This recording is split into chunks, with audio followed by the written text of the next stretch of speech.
ശ്രീ നാരായണ ഗുരു കേരള നവോത്ഥാനത്തിൻ്റെ പിതാവ്. ശ്രീനാരായണ ഗുരുവിനെ കുറിച്ച് അറിയാം.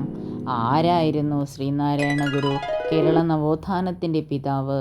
അദ്ദേഹം ജനിച്ചത് 1856 ആഗസ്റ്റ് 20 ശ്രീനാരായണ ഗുരുവിൻ്റെ വീടാണ് വാൽവാരം വീട്. ശ്രീനാരായണ ഗുരുവിൻ്റെ അച്ഛൻ മാടനാശാൻ, അമ്മ കുട്ടിയമ്മ. ഗുരുനാഥന്മാർ രാമൻപിള്ള ആശാനും തൈക്കാട് അയ്യയും. ശ്രീനാരായണ ഗുരു തപസ്സനുഷ്ഠിച്ച ഗുഹയാണ് മരുത്വ മലയിലെ പിള്ളത്തടം ഗുഹ. ഒരു ജാതി, ഒരു മതം, ഒരു ദൈവം. ഈ വചനമുള്ളത് ശ്രീനാരായണ ഗുരുവിൻ്റെ ജാതിമീമാംസ എന്ന പുസ്തകത്തിലാണ്. അവനവൻ ആത്മസുഖത്തിനായി ആചരിക്കുന്നവ അപരന് സുഖത്തിനായി വരേണമെന്നത് ആത്മോപദേശ ശതകത്തിലെ വരികളാണ്. സംഘടിച്ചു ശക്തരാകുവിൻ, വിദ്യ കൊണ്ട് പ്രബുദ്ധരാവുക. മതം ഏതായാലും മനുഷ്യൻ നന്നായാൽ മതി. ഒരു ജാതി, ഒരു മതം, ഒരു ദൈവം മനുഷ്യന് എന്ന് ഗുരു പ്രസ്താവിച്ചു. മദ്യം വിഷമാണ്, അതുണ്ടാക്കരുത്, കൊടുക്കരുത്, കുടിക്കരുത് എന്ന് ശ്രീനാരായണ ഗുരു പറഞ്ഞു.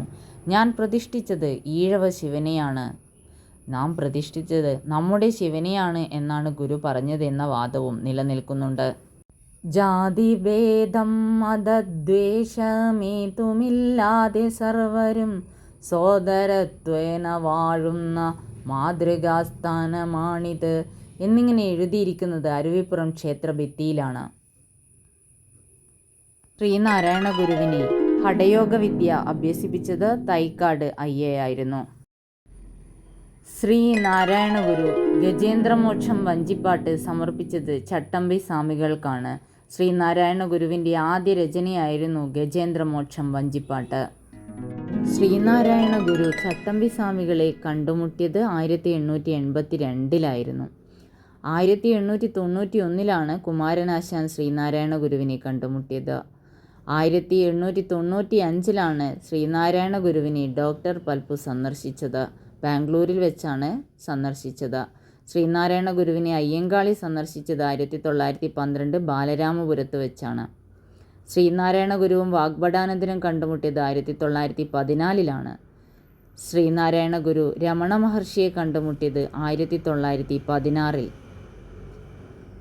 ടാഗോർ ശ്രീനാരായണ ഗുരുവിനെ സന്ദർശിച്ചത് 1922 നവംബർ 22 ശ്രീനാരായണ ഗുരുവിനെ ഗാന്ധിജി സന്ദർശിച്ചത് 1925 മാർച്ച് 12 ശ്രീനാരായണ ഗുരു 1913 ആലുവയിൽ അദ്വൈതാശ്രമം സ്ഥാപിച്ചത്. ശ്രീനാരായണ ഗുരു സ്ഥാപിച്ച ആലുവ അദ്വൈതാശ്രമത്തിൻ്റെ ആപ്തവാക്യം ഓം സാഹോദര്യം സർവത്ര എന്നതായിരുന്നു. ശ്രീനാരായണ ഗുരു 1881 അഞ്ചുതെങ്ങിൽ സ്കൂൾ സ്ഥാപിച്ചു. ജി ശങ്കരക്കുറുപ്പ് ശ്രീനാരായണ ഗുരുവിനെ രണ്ടാം ബുദ്ധൻ എന്ന് വിശേഷിപ്പിച്ചു. ആത്മോപദേശ ശതകം രചിക്കപ്പെട്ടത് 1897. അരുവിപ്പുറം പ്രതിഷ്ഠ സമയത്ത് ശ്രീനാരായണ ഗുരു രചിച്ച കൃതിയായിരുന്നു ശിവശതകം. അരുവിപ്പുറം വിപ്ലവം എന്നറിയപ്പെടുന്നത് അരുവിപ്പുറം പ്രതിഷ്ഠയാണ്.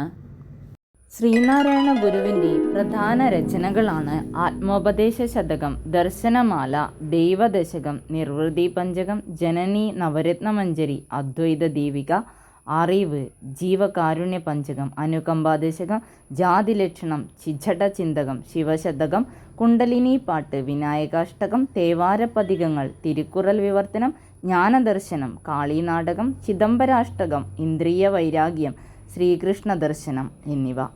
ശ്രീനാരായണ ഗുരു വിവർത്തനം ചെയ്ത കൃതികളാണ് ഈശാവാസ്യോപനിഷത്ത്, തിരുക്കുറൽ, ഒടുവിലൊഴുക്കം. ശ്രീനാരായണ ഗുരു അരുവിപ്പുറത്ത് ശിവക്ഷേത്രം പണികഴിപ്പിച്ചത് 1887. ശ്രീനാരായണ ഗുരു അരുവിപ്പുറം പ്രതിഷ്ഠ നടത്തിയ വർഷം 1888. നെയ്യാറിൽ നിന്നെടുത്ത കല്ലുകൊണ്ടാണ് പ്രതിഷ്ഠ നടത്തിയത്. ഗുരുവിനോടുള്ള ആദരസൂചകമായി തപാൽ സ്റ്റാമ്പ് പുറത്തിറക്കിയ വർഷം 1967 ആഗസ്റ്റ് 21. തപാൽ സ്റ്റാമ്പിൽ പ്രത്യക്ഷപ്പെട്ട ആദ്യ മലയാളിയും ശ്രീനാരായണ ഗുരുവാണ്. മറ്റൊരു രാജ്യത്തിൻ്റെ അഥവാ ശ്രീലങ്കയുടെ സ്റ്റാമ്പിൽ ശ്രീനാരായണ ഗുരു പ്രത്യക്ഷപ്പെട്ടത് 2009. മറ്റൊരു രാജ്യത്തിൻ്റെ സ്റ്റാമ്പിൽ പ്രത്യക്ഷപ്പെട്ട ആദ്യ മലയാളിയാണ് ശ്രീനാരായണ ഗുരു. ഗുരുവിനോടുള്ള ആദരസൂചകമായി റിസർവ് ബാങ്ക് അദ്ദേഹത്തിൻ്റെ മുഖം ആലേഖനം ചെയ്ത 5 രൂപ നാണയം പുറത്തിറക്കിയത് 2006 സെപ്റ്റംബറിലാണ്. 1928 സെപ്റ്റംബർ 20 ശിവഗിരിയിൽ വെച്ചാണ് നാരായണ ഗുരു സമാധിയായത്. Thanks for watching. Please subscribe my channel, share and like it. Thank U.